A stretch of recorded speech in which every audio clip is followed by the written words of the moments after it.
In April 1933, I was just 16 when the news came out that Jews could no longer enter universities, and those in the two basic grades had to drop out. The rest of the year passed slowly, and I was told my final grades would be sent to my house. Meanwhile, my brother, Siegfried, had progressed in his job and became department head of the men's clothing department.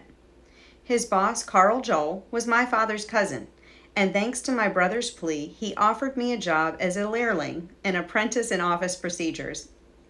At just 17, my father took me on the train to Nuremberg, just 50 kilometers from Rothenburg. I lived in the Jewish girls' pension, which was in the old city.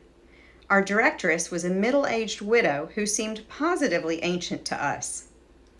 There were about 20 of us, many of whom were sent there because they could no longer attend high school in the small towns where their parents lived. Some of the girls were rather snobbish, and I did not form any lasting friendships there. We were all homesick and under a lot of pressure. Meanwhile, work at Joel's went well. I worked in all facets of office work for about a year, then became a supervisor in the billing department, where I remained for the longest time with Joel. Times were dangerous, and we had to come home immediately after work or school and stay until the next day's work. We played games or just talked in the evenings, and there was absolutely no contact with boys. We were bored stiff with the sameness of our routine. Also, there was very little food and almost no meat, since kosher killing was forbidden. Some chickens were smuggled in from time to time, and on Friday nights, we maybe got a wing or a leg. I actually felt hungry many times. Several times a year, when I had enough money saved, I took the train to visit my parents in Rothenburg.